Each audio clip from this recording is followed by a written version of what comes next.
सब प्रेम से बोलो। गौरी पुत्र गणेश की जय। ओम नमः शिवाय। हर हर महादेव। आज आप श्रवण करेंगे गणेश विसर्जन की दुर्लभ कथाएं। गणेश जी को नए जीवन की शुरुआत और बाधाओं को दूर करने वाले देवता के रूप में जाना जाता है। ऐसा माना जाता है कि गणेश जी की मूर्ति को विसर्जित करने के लिए ले जाया जाता है तो अपने साथ साथ घर की सभी बाधाओं विपत्तियों को श्री गणेश भगवान अपने साथ ले जाते हैं। आज की इस गणेश स्पेशल कथा में आप श्रवण करेंगे भगवान गणेश जी की अनसुनी कथाएं। श्री गणेश भगवान आदि व अंत है, परम ब्रह्म है, जिनकी पूजा करके स्वयं पार्वती माता ने उन्हें अपने पुत्र के रूप में पाने का वरदान प्राप्त किया था। श्री गणेश भगवान ऐसे भगवान हैं जिनकी पूजा स्वयं शिव जी तथा विष्णु जी ने भी की है। तो आप सभी भक्तगण प्रथम पूजनीय भगवान गणेश जी से अपने मंगल की कामना की प्रार्थना करते हुए कथा को पूरा अवश्य सुनिएगा। गणेश पुराण में कहा गया है कि जो मनुष्य गणेश पूजा विसर्जन तथा श्रवण व पठन का लेश मात्र भी हिस्सेदार बनता है तो वे धन लक्ष्मी सुख संपत्ति से परिपूर्ण होकर आनंद पूर्वक जीवन व्यतीत करता है। उसे मोक्ष की प्राप्ति होती है। धार्मिक ग्रंथों के अनुसार श्री वेद व्यास जी ने गणेश चतुर्थी से महाभारत कथा श्री गणेश जी को लगातार 10 दिन तक सुनाई थी, जिसे श्री गणेश जी ने महाभारत लिखा। 10 दिन बाद जब वेद व्यास जी ने आंखें खोली तो पाया कि 10 दिन की अथक मेहनत के बाद श्री गणेश जी का तापमान बहुत अधिक हो गया है। परंतु वेद व्यास जी ने गणेश जी को निकट के सरोवर में ले जाकर ठंडा किया। श्री गणपति जी के शरीर का तापमान ना बढ़े, इसलिए वेद व्यास जी ने उनके शरीर पर सुगंधित साधी मिट्टी का लेप किया। ये लेप सूखने पर गणेश जी के शरीर में अकड़न आ गई। अनंत चतुर्दशी के दिन जब महाभारत लेखन का काम पूरा हुआ तो गणेश जी का शरीर जड़त हो चुका था। बिल्कुल ना हिलने के कारण उनके शरीर पर धूल मिट्टी जम गई थी।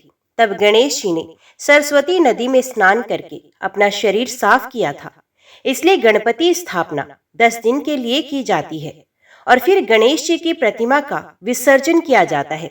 इस त्योहार को मन का मैल हटाने का पर्व माना जाता है। एक कथा के अनुसार एक समय माली और सुमाली 2 राक्षस थे जो शिव जी को समर्पित थे। सूर्य देव उन राक्षसों को उनके पापों के लिए मारने वाले थे। राक्षसों ने शिव जी से प्रार्थना की कि वे उनकी रक्षा करें। तब शिव जी ने उनकी रक्षा का वचन दे दिया और उन्होंने सूर्यदेव को अपनी त्रिशूल से मार दिया और इससे सारी दुनिया अंधकार में डूब गई। त्रिशूल की चोट से सूर्य की चेतना नष्ट हो गई और वे तुरंत रथ से नीचे गिरने लगे। जब कश्यप जी ने देखा कि उनका पुत्र मरणासन अवस्था में है तो वे उसे छाती से लगाकर फूट फूट कर विलाप करने लगे। सारे देवताओं में हाहाकार मच गया, सभी भयंकर रोने लगे। तब ब्रह्मा के पौत्र तपस्वी कश्यप जी ने शिव जी को शाप दे दिया और वे बोले, जैसा आज तुम्हारे प्रहार के कारण मेरे पुत्र का हार हो रहा है वैसा ही तुम्हारे पुत्र पर भी होगा। तुम स्वयं अपने ही पुत्र का मस्तक काटोगे। इसी शाप के कारण ऐसे संयोग बने कि महादेव जी को श्री गणेश जी का सर काटना पड़ा था। जब भगवान शिव जी ने श्री गणेश जी के मस्तक को काटा था तब माता पार्वती के विलाप करने पर और उनके आग्रह पर शिव जी ने उस मस्तक के स्थान पर हाथी का मस्तक लगाया था, किंतु ये हाथी बड़ा ही अद्भुत था। इसकी कथा इस प्रकार है। इसके अनुसार एक बार स्वर्ग से लौटते हुए दुर्वासा ऋषि ने इंद्रदेव को पारिजात पुष्प का उपहार दिया और आशीर्वाद दिया कि जिसके मस्तक पर होगा वे तेजस्वी तथा परम बुद्धिमान होगा, संसार में प्रथम पूज्य होगा। देवी लक्ष्मी उस पर कृपा करेंगी और वे भगवान विष्णु के समान ही पूजित होगा। तब इंद्र ने उस पुष्प को हाथी के मस्तक पर रख दिया। हाथी मतवाला होकर पुष्पों को पैरों तले कुचल दिया और मस्तक पर रखे जाने के प्रभाव से ज्ञानी होकर जंगल में भाग गया। दुर्वासा ऋषि ने अपने उपहार के अपमान से आहत होकर इंद्रदेव को श्रीहीन होने का शाप दे दिया। हाथी पुष्प के प्रभाव और दुर्वासा ऋषि के आशीर्वाद के अनुसार परम ज्ञानी तो हो गया, किंतु मतवाला होकर जंगल के अन्य जानवरों को कष्ट पहुंचाने लगा। कश्यप ऋषि के शाप के फलीभूत होने का समय आ गया। फलत शिवजी के त्रिशूल से गणेश जी का सर विधि यानी कि क्षतिग्रस्त हो गया, तो उधर ऋषि के आशीर्वाद से हाथी ज्ञान को प्राप्त हो गया। किंतु उत्पाती हाथी के कोप को शांत करने के लिए तथा गणेश जी को प्रथम पूजनीय बनाने के लिए हाथी का संहार आवश्यक हो गया और ज्ञान के संचय के लिए उसके परम गुणवान सर को संरक्षित करना जरूरी हो गया। परिणाम स्वरूप एक तो हाथी के वध से उसके उपद्रव से वनचरों की रक्षा हो जाएगी, साथ ही गणेश जी उस हाथी के सर को धारण करके प्रथम पूजनीय हो जाएंगे और तेजस्वी ऋषि सिद्धि के प्रदाता हुए। उसके फल स्वरूप इस हाथी का सर गणेश जी को लगाया गया। ऊपर से देवी पार्वती ने अपने शरीर के मैल उपटन से गणेश जी की रचना की थी, जिसके कारण गणेश जी की बुद्धि मलिन हो गई थी और उन्हें बल का अहंकार हो गया था। इस कारण भी शिव जी को गणेश जी का गर्दन काटने की लीला करनी पड़ी। कई पुराणों में कहा गया है कि शिव पार्वती के विवाह के पूजन के समय भगवान श्री गणेश जी की पूजा अर्चना की गई थी, लेकिन लोगों का ये मानना है कि जब गणेश जी भगवान शिव जी के पुत्र थे तो शिव पार्वती जी के विवाह में गणेश जी का पूजन कैसे हुआ। तो इसके विषय में कहा जाता है कि गणेश जी अनादि व अनंत हैं, अर्थात भगवान गणेश जी की लीला से ही भगवान शिव और पार्वती के पुत्र हैं। वैसे वे देव हैं जिनका आदि और अंत नहीं। इस संबंध में गणेश पुराण के अनुसार गणेश जी का एक ही अवतार नहीं बल्कि प्रत्येक काल में अवतरित हुए हैं कि माँ पार्वती जी ने गणेश जी का पूजन किया और उनसे अपने पुत्र के रूप में प्राप्त करने का आशीर्वाद मांगा। अन्य पुराणों में इस बात का जिक्र है कि श्री गणेश जी प्रत्येक सतयुग में, 8 त्रेता युग में, 6 द्वापर युग में, 4 तथा कलयुग में 2 भुजा में अवतरित होते हैं, जो उनके आदि व अंत रहित होने का प्रमाण देता है। ऐसे ही एक बार भगवान विष्णु ने भगवान श्री गणेश जी की पूजा की थी। ये कथा बड़ी ही अद्भुत है, जो दर्शाती है कि कैसे भगवान विष्णु को भी भगवान श्री गणेश की हरकतों के आगे झुकना पड़ा था। भगवान विष्णु के पास एक शंख था जिसे वे हमेशा अपने पास रखा करते थे। एक दिन उन्होंने देखा कि शंख गायब है और वे कहीं नहीं मिल रहा। इससे वे बहुत ही नाराज हुए और उन्होंने अपनी सारी शक्तियां शंख को खोजने में लगा दी। शंख की खोज जारी थी, तभी भगवान विष्णु को अचानक दूर से शंख की ध्वनि सुनाई देने लगी। उन्होंने उस दिशा में शंख की खोज शुरू कर दी और जल्द ही उन्हें एहसास हुआ कि वे ध्वनि कैलाश पर्वत से आ रही है। जब वे पर्वत पर पहुंचे तो उन्होंने पाया कि शंख भगवान गणेश जी ने लिया है और वे उसे बजाने में व्यस्त हैं। ये जानते हुए कि भगवान गणेश आसानी से मानेंगे नहीं और उन्होंने शिवजी से गणेश जी को शंख लौटाने का अनुरोध किया। शिवजी ने कहा कि उनके पास भी गणेश की इच्छा पूरी करने की शक्ति नहीं और उन्हें प्रसन्न करने का एकमात्र तरीका पूजा करना है। इसलिए भगवान विष्णु ने वैसा ही किया। उन्होंने पूजा के लिए सभी आवश्यक वस्तुएं तैयार की और मन ही मन गणेश जी की पूजा की। ये देखकर भगवान गणेश प्रसन्न हुए और उन्होंने भगवान विष्णु जी का शंख उन्हें वापस कर दिया। ये कथा ये दर्शाती है कि कैसे भगवान विष्णु जैसे महान भगवान ने गणेश जी की पूजा में संकोच नहीं किया। ऐसे ही एक अद्भुत कथा शिव जी के बारे में भी कही जाती है। इसे श्रवण करने के बाद ये कथा संपूर्ण होगी, तो इसे पूरा अवश्य सुनिए। भगवान श्री कृष्ण अर्जुन से कहते हैं, यदि कोई अतिशय दुराचारी भी अनन्य भाव से मेरा निरंतर भजन करता है तो वे साधु ही मानने योग्य है, क्योंकि वे यथार्थ निश्चय वाला है, अर्थात उसने दृढ़ निश्चय कर लिया है कि परमात्मा के भजन के समान अन्य कुछ भी नहीं है। इसलिए वे शीघ्र ही धर्मात्मा हो जाता है और सदा रहने वाली शांति को प्राप्त होता है। प्राचीन काल की बात है, दंडकारण्य प्रदेश के नंदुर नामक प्रसिद्ध नगर में नामा नामक एक केवट रहता था। नामा अशिक्षित तो था ही, पूर्व कर्म के प्रभाव एवं संग दोष से वे अत्यंत कुटिल और क्रूर भी हो गया था। करुणा तो उसे छू भी नहीं सकी थी। चौर कर्म में वे बाल्यकाल से ही अभ्यस्त हो गया था। उसकी आयु के साथ ही उसके दुर्गुणों में भी वृद्धि होती गई। यौवन में प्रवेश करने तक तो वे घोर तस्कर, मध्यमास सेवी तथा परदारा और परधन का हरण करने वाला अत्यंत निर्मल नरपशु हो गया था। उसके दुष्प्रवृत्तियों की चरित अर्थता में किंचित भी व्यवधान उपस्थित करने वाले का जीवन आरक्षित हो जाता था। नामा सर्वथा मिथ्या शपथ लेकर दूसरों का विश्वास भाजन बनना चाहता, किंतु मनुष्यों का वध कर देना उसके लिए एक खेल ही था। शूद्र स्वार्थ पूर्ति के लिए भी वे निर्ही व्यक्तियों की हत्या कर बैठता था। अधमनामा की क्रूरता से प्राय सभी लोग भयभीत और त्रस्त रहते थे। अतः विवश होकर नंदुर नगर के नागरिकों ने उसे निर्वासित कर दिया।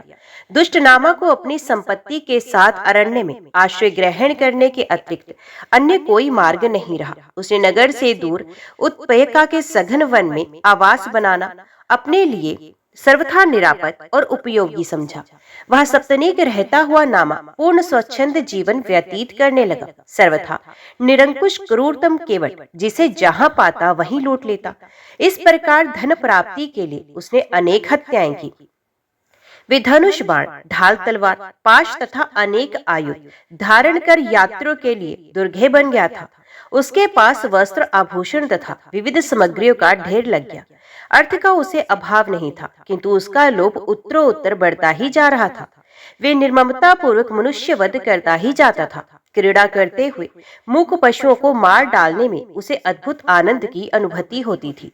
एक दिन वे वन्य पशुओं को मारता और उन्हें छटपटाकर प्राण त्याग करते देखकर प्रसन्न होता हुआ एक योजन दूर निकल गया। सहसा उसका पैर एक गड्ढे में पड़ा, उसे मोच आ गई। नामा कढ़ा उठा, लंगड़ाता हुआ वे गणेश तीर्थ के समीप पहुंचा। श्रम निवारणार्थ उसने उक्त गणेश कुंड में स्नान कर उसका जलपान किया। कुछ देर बाद वे अपने घर के लिए लौटा। मार्ग में उसने गणपति स्मरण करते हुए अनन्य गणेश उपासक महामुनि मुदगल को देखा तो पैर की पीड़ा भूलकर उन्हें मारने दौड़ा, किंतु उसका हाथ जैसे अवसन्न हो गया और उसी समय उसके शस्त्र धरती पर गिर पड़े। इतना ही नहीं, गजमुख के परम प्रिय भक्त मुदगल के दर्शन से उसकी दुष्ट प्रवृत्तियां शांत और कुटिल बुद्धि परिवर्तित हो गई। मन बुद्धि में इस अकल्पित परिवर्तन से नामा अत्यंत विस्मित हुआ। उसी समय मुस्कुराते हुए महर्षि मुदगल ने उससे पूछा, अरे तुम्हारे शस्त्र पृथ्वी पर कैसे गिर पड़े? परम वितराग गजवक्त्र के अनुपम भक्त मुदगल के दर्शन मात्र से ज्ञान वैराग्य प्राप्त केवट नामा ने अत्यंत विनय पूर्वक उत्तर दिया, पूज्य महात्मन, मैं स्वयं आश्चर्यचकित हूँ। मैंने इस गणेश कुंड में स्नान किया और फिर आपका दुर्लभ दर्शन प्राप्त होते ही मेरी कुटिल वृत्तियां सर्वथा शांत हो गई। धन, वैभव एवं विषयों से सर्वथा उपरति हो गई। ज्ञान प्राप्त हो जाने से मैं अद्भुत शांति का अनुभव कर रहा हूँ। शुद्ध अंतकरण से पश्चाताप करते हुए केवट नामा ने अत्यंत श्रद्धापूर्वक स्वर में हाथ जोड़कर आगे कहा, करुणामूर्ति महामुने, मैं अन्यतम दुष्ट और पाप आत्मा हूँ। मेरे पापों की कोई गणना और सीमा नहीं। जन्म से ही इस क्षण तक मैंने अनीति, अनाचार, व्यभिचार और हिंसा ही की है, किंतु मैं निश्चय ही भाग्यवान भी हूँ। जैसे धातु के अन्वेषी को सहसा रत्नों का अनंत भंडार प्राप्त हो जाए, उसी प्रकार मुझ धन लोभी दुरात्मा को ज्ञान वैराग्य संपन्न अनुपम तपस्वी आप जैसे महापुरुष का दर्शन प्राप्त हो गया। आपके ही प्रभाव से मेरे शस्त्र पृथ्वी पर गिर पड़े और अब ये शस्त्र इस जीवन में पुनः कभी मुझे स्पर्श भी नहीं कर सकेंगे। दया में मैं आपकी शरण में आ गया हूँ। साधु पुरुष स्वाभाविक ही दुष्टों पर अनुग्रह करते हैं। आप मुझ पाप परायण पर कृपा करें। इस महामोहमय जगत से मेरा त्राण करें, मेरा उद्धार कर दे प्रभु। नामा केवट के नेत्रों से अश्रुपात हो रहा था। वे महामुनि के चरणों में साष्टांग लेट गया। वे कहता ही जा रहा था, प्रभु मेरा उद्धार कर दे। शरणागत रक्षक महामुनि मुदगल ने सदैव होकर कहा, शास्त्रों के अनुसार तेरा दान आदि कर्मों में अधिकार नहीं है। तू देव देव गजानन को प्रसन्न करने के लिए उनके सर्व सिद्धि प्रदायक मंगल में श्रेष्ठ नाम मंत्र का जप कर। केवट नाम ने महामुनि के चरणों पर से रख दिया। महामुनि ने स्नेह पूर्वक उसके मस्तक पर हाथ फेरते हुए सर्व सिद्धि दाता गजमुख का महिमामय नाम मंत्र प्रदान किया, गणेशाय नमः। तदंतर महामुनि ने वहां एक लकड़ी गाड़कर केवट नामा से कहा, तुम यहीं एक आसन पर सर्वथा निराहार रहकर इस नाम मंत्र का एकाग्र मन से जप करो। प्रातः सायं इस यष्टि मूल में जल दे दिया करना। इस प्रकार इस लकड़ी के अंकुरित होने और मेरे यहाँ पुण्य लौटने तक तुम श्रद्धा और विश्वास पूर्वक जप करते रहना। परम गणपत्य मुदगल चले गए। निश्चय ही केवट नाम का भाग्य सूर्य उदित हुआ था। उसने दृढ़ निश्चय के साथ स्त्री पुत्र की ममता एवं संसार की समस्त इच्छाओं और वासनाओं का तत्क्षण त्याग कर दिया। वे अपने गुरुदेव के आदेश अनुसार वहीं रोपी हुई यष्टि के सम्मुख इंद्रियों को वश में कर एक आसन पर बैठा और प्रीति पूर्वक जप करने लगा। आहार के लिए केवल वायु थी। ये दोनों समय यष्टि मूल को जल से सिंचा करता। आश्चर्यजनक इंद्रिय नियंत्रण, अद्भुत निष्ठा और अनुपम श्रद्धा भक्ति। तपस्वी कैवर्त का नाम मंत्र जप चलता रहा। सहस्त्र वर्ष बीत गए। यष्टि अंकुरित हुई। धीरे धीरे वे हरित पत्तों और लताओं से आच्छादित हो गई। नामा का चर्मावृत अस्थि मात्र शरीर वल्मीक का हो गया। दया में महर्षि मुद्गल भी आ पहुंचे। केवर्त का कठोर तप देखकर वे संतुष्ट हुए। उन्होंने हाथ में जल लिया और उसे अभिमंत्रित कर केवट के ऊपर छिड़क दिया। बस कठोर तपस्वी की कृष्ण काया दिव्य एवं दीप्तिमान हो गई। उसने गणपति का सारूप्य प्राप्त कर लिया था। केवर्त गजमुख के ध्यान के साथ नेत्र बंद किए जप करता जा रहा था। महामुनि के सचेत करने पर उसने नेत्र खोलकर देखा। उक्त महातपस्वी के नेत्र की ज्वाला से तरलोक के दग्ध होना ही चाहता था कि महर्षि मुद्गल ने उसका निवारण किया। गजमुख तुल्य अपने गुरु का दर्शन कर कृतार्थ केवट उनके चरणों में लौट गया। उसने श्रद्धा अश्रुओं से गुरु पद पद्मों का प्रक्षालन किया। महर्षि मुद्गल ने पुत्र की भांति उसे अपने वक्ष से लगा लिया। नामा की भ्रुकुटों के मध्य एक सूंड निकल आई थी, इसलिए महामुनि ने प्रेम पूर्वक अपने पुत्र का नामकरण किया भुर्षुंडी। फिर महर्षि भुर्षुंडी को एकाक्षर मंत्र का उपदेश कर उसे वर प्रदान करते हुए कहा, तुम श्रेष्ठ ऋषि हो, इंद्रादि देवता सिद्ध तथा गंधर्वों के भी पूजनीय हो। जिस प्रकार परम प्रभु गजमुख के ध्यान और दर्शन से पापों का नाश हो जाता है, उसी प्रकार तुम भी हो। तुम्हारा भुर्षुंडी नाम सर्वत्र प्रसिद्ध हो। तुम्हारा दर्शन करने वाला कृतार्थ होगा और मेरे वचन से तुम्हारी आयु लक्ष कल्प की होगी। इस प्रकार परम वितराग महामुनि ने भुर्षुंडी को अनेक दुर्लभ वर दिए। उसी समय वहां इंद्रादि देवगण और देवऋषि पहुंचे। उन्होंने भुर्षुंडी को नमस्कार किया। भुर्षुंडी, आप गणनायक हो। आपके दर्शन से हमारे जन्म, माता पिता, विद्या, तप और यश सभी सार्थक हुए। फिर उन समस्त देवताओं ने भुर्षुंडी की पूजा की और उनके चरणों में प्रणाम करके वे प्रस्थित हुए। तदंतर देव गजवक्त्र के अनन्य भक्त भुर्षुंडी ने वहां मंगल मूर्ति गणेश जी की अत्यंत सुंदर मूर्ति स्थापित की और वे उनकी षोडशोपचार से पूजा करते हुए उनके एकाक्षर मंत्र का जप करने लगा। उनकी अलौकिक गणेश भक्ति एवं मंत्र जप के प्रभाव से उनके आश्रम के समीप रहने वाले हिंसक पशुओं ने अपनी सहज हिंसा त्याग दी। वह सिंह और मृग तथा नकुल और सर्प आदि समस्त जीव वैर भाव त्याग कर एक साथ विचरण करने लगे। सर्वत्र सात्विकता एवं शांति का साम्राज्य व्याप्त हो गया। इस प्रकार 100 वर्ष बीत गए। देव गजानन प्रसन्न होकर भुर्षुंडी के सम्मुख प्रकट हुए। उन्होंने उनसे कहा, तुम तो मेरे ही स्वरूप हो गए, अब तप क्यों करते हो? तुम सर्वथा कृत्य हो। आयु पूर्ण होने पर तुम मेरा सायुज्य प्राप्त कर लोगे। भुर्षुंडी की भक्ति से प्रसन्न परम प्रभु गजानन ने आगे कहा, ये स्थल सिद्धि प्रदान करने वाला नामल क्षेत्र अमला आश्रम क्षेत्र के नाम से प्रसिद्ध होगा। यहाँ आकर मेरा दर्शन करने वालों की कामनाएं पूरी हुआ करेंगी। भुर्षुंडी ने प्रभु के चरणों पर मस्तक रख दिया और मुस्कुराते हुए करुणा मूर्ति सुमुख अंतर ध्यान हो गए।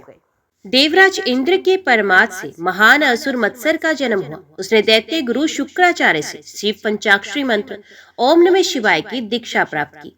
मत्सर ने इस मंत्र का जप करते हुए कठोर तप किया। उसके तप से संतुष्ट होकर भगवान शिव ने अपनी सहधर्मिणी पार्वती और गणों के साथ उसे दर्शन दिया। मत्सर ने शिव और शिवा की प्रेम पूर्ण स्तुति की। भगवान शंकर ने प्रसन्न होकर उसे वर प्रदान किया, तुम्हें किसी से भय नहीं रहेगा। प्रसन्नचित मत्सर घर लौटा तो शुक्राचार्य ने उसे दैत्य राज बना दिया। दैत्यों ने सामर्थ्यशाली मत्सर को विश्व विजय का परामर्श दिया। फिर क्या था? वर प्राप्त मत्स्यासुर ने अपनी विशाल वाहिनी के साथ पृथ्वी के नरेशों पर आक्रमण कर दिया। पृथ्वी के नरपति युद्ध भूमि में उस महान असुर के सम्मुख टिक न सके। कुछ पराजित हो गए और कुछ प्राण लेकर भागे। संपूर्ण पृथ्वी मत्स्यासुर के अधीन हो गई। तदंतर गर्भ में चूर असुर ने पाताल लोक पर आक्रमण किया। अमित शक्ति संपन्न असुर के द्वारा सर्वनाश होते देख शेष ने विनय पूर्वक उसके शासन में रहकर नियमित रूप से कर देना स्वीकार किया। पृथ्वी और पाताल को अपने अधिकार में कर लेने के अनंतर महासुर ने देवलोक पर चढ़ाई कर दी। वरुण, कुबेर और यम आदि देवता पराजित हो गए। फिर उसने अमरावती को घेर लिया। इंद्र भी प्राकर्मी असुर के सम्मुख टिक न सके। मत्सासुर स्वर्ग का अधिपति हुआ। असुरों से त्रस्त ब्रह्मा और विष्णु आदि देवता कैलाश पहुंचे। उन्होंने भगवान शंकर से दैत्यों के उपद्रव का वृत्तांत सुनाया। भगवान शंकर ने असुर की निंदा की। ये समाचार जब मत्सर को प्राप्त हुआ तो वे अत्यंत कुपित होकर कैलाश पर जा चढ़ा। त्रिपुरारी ने मत्सासुर से युद्ध किया, किंतु उस त्रिलोक के विजयी दैत्य ने भवानीपति को भी पाश में बांध लिया। ये कैलाश का स्वामी बनकर वहीं रहने लगा। मत्सासुर ने कैलाश और वैकुंठ के शासन का भार अपने पुत्रों पर सौंपकर स्वयं वैभव संपन्न मत्सरावास में रहने लगा। उस निष्ठुर असुर का शासन अत्यंत क्रूर था। अनीति और अत्याचार का तांडव होने लगा। दुखी देवता मत्सासुर के विनाश का उपाय सोचने के लिए एकत्रित हुए। कोई मार्ग ना देखकर वे अत्यंत चिंतित हो रहे थे। उसी समय वहां भगवान दत्तात्रेय पहुंचे। उन्होंने देवताओं को वक्रतुंड के एकाक्षरी मंत्र गम का उपदेश देकर उन्हें अनुष्ठान करने के लिए प्रेरित किया। समस्त देवताओं के साथ भगवान पशुपति वक्रतुंड के ध्यान के साथ एकाक्षरी मंत्र का जप करने लगे। उनकी आराधना से संतुष्ट होकर स्वयं फलदाता वक्रतुंड प्रकट हुए। उन्होंने कहा, आप लोग निश्चिंत हो जाएं, मैं मत्सरासुर का गर्व खर्व कर दूंगा। वक्रतुंड के स्मरण मात्र से गणों के असंख्य सशस्त्र सेना एकत्रित हो गई। वे मत्सरासुर की राजधानी पहुंचे, शत्रु द्वार पर आ गए। ये समाचार पाकर अमर्ष से भरे हुए असुर युद्ध के लिए निकल पड़े, किंतु जब उन्होंने असंख्य गणों की विशाल सेना के साथ महाकाय वक्रतुंड को देखा तो वे अत्यंत भयभीत होकर कांपने लगे। पराक्रमी शत्रु से युद्ध उचित नहीं। लौटकर असुरों ने मत्सासुर से कहा। इस पर त्रिलोक के विजयी असुर अत्यंत कुपित हुआ। वे स्वयं आक्रमणकारी शत्रु को मिटा देने के लिए समर भूमि में उपस्थित हुआ। उसके आते ही अत्यंत भयानक युद्ध छिड़ गया। 5 दिनों तक वे युद्ध चलता रहा, किंतु किसी पक्ष की विजय नहीं हो सकी। मत्सासुर के 2 पुत्र थे, सुंदरप्रिय और विश्वप्रिय। उन दोनों ने समर भूमि में पार्वती वल्लभ को मूर्छित किया ही था कि वक्रतुंड के 2 गणों ने उन्हें मार डाला। मत्सर छटपटा उठा। पुत्र वध से व्याकुल मत्सासुर को असुर ने समझाया और उसे शत्रु का संहार कर प्रतिशोध लेने के लिए कहा। तब वे रणभूमि में उपस्थित हुआ।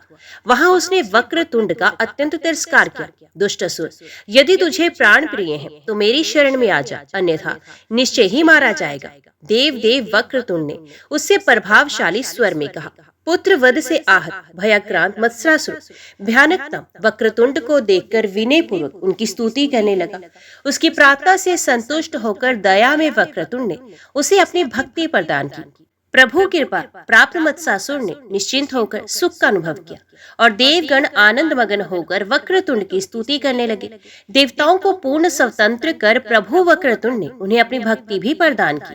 प्रलय के अनंतर सृष्टि निर्माण में अनेक व्यवधान उत्पन्न होने पर लोक पितामह ने षडाक्षरी मंत्र वक्रतुंडाय हुम का जप करते हुए गणेश को संतुष्ट करने के लिए कठोर तप करना शुरू किया। उनके तप से प्रसन्न होकर वक्रतुंड प्रकट हुए और विधाता को अभिष्ट वर प्राप्त हुआ। तदंतर वे सृष्टि कार्य में समर्थ हो गए। लोक पितामहन के कंप से दंभ का जन्म हुआ। उसने सृष्टा को प्रसन्न करने के लिए बड़ी कठोर तपस्या की। पद्मयोनि ने संतुष्ट होकर उसे सर्वत्र निर्भयता का वर प्रदान किया। तब दंभ ने अपने लिए एक अत्यंत सुंदर नगर का निर्माण कराया और वहीं रहने लगा। दैत्यध्रुव शुक्राचार्य ने उसे दैत्य अधिपति के पद पर अभिषिक्त कर दिया। अजय दंभासुर के अत्यंत पराक्रमी सैनिक युद्ध में वीरों का सहज ही मान मर्दन किया करते थे। उन असुर वीरों के साथ दंभ ने संपूर्ण पृथ्वी को तो अपने अधीन किया ही, स्वर्ग, वैकुंठ और कैलाश पर भी अधिकार कर लिया। निराश्रित देवगण अत्यंत चिंतित और दुखी होकर विधाता के समीप पहुंचे और उनकी स्तुति करने लगे। अत्यंत दुख से उन्होंने प्रार्थना की, हे प्रभु, हमारी रक्षा कीजिए। समस्त देवताओं के साथ ब्रह्मा ने एकाक्षरी मंत्र से वक्रतुंड का यजन किया। वक्रतुंड प्रसन्न होकर देवताओं के सम्मुख प्रकट हुए। देवताओं ने उन करुणा मूर्ति वक्रतुंड का स्तवन करते हुए निवेदन किया, दरिद्र दुख हर प्रभु, दंभासुर के द्वारा हमें अतिशय कष्ट हो रहा है। अब कृपा पूर्वक हमें सुख शांति प्रदान करें। मैं दंभासुर को पराजित करूंगा। समस्त आपदाओं का हरण करने वाले परम प्रभु ने सुर समुदाय को आश्वस्त किया। भगवान वक्रतुंड ने इंद्र को दूत के रूप में दंभासुर के पास भेजा। उन्होंने असुर से कहा, तुम प्रभु की आज्ञा स्वीकार कर लो और देवताओं को मुक्त कर उन्हें स्वाधीन रहने रहने दो, अन्यथा परम प्रभु वक्रतुंड से युद्ध करने के लिए रणांगण में आ जाओ। विश्वास करो, युद्ध करने पर तुम्हारा सर्वनाश सुनिश्चित है। मैं तुम लोगों का अहंकार चूर्ण कर दूंगा। दंभ का उत्तर प्राप्त कर शचीपति वक्रतुंड के समीप पहुंचे। ये गणेश कौन है, सिद्धि बुद्धि उनकी कौन है तथा उसका स्वरूप कैसा है?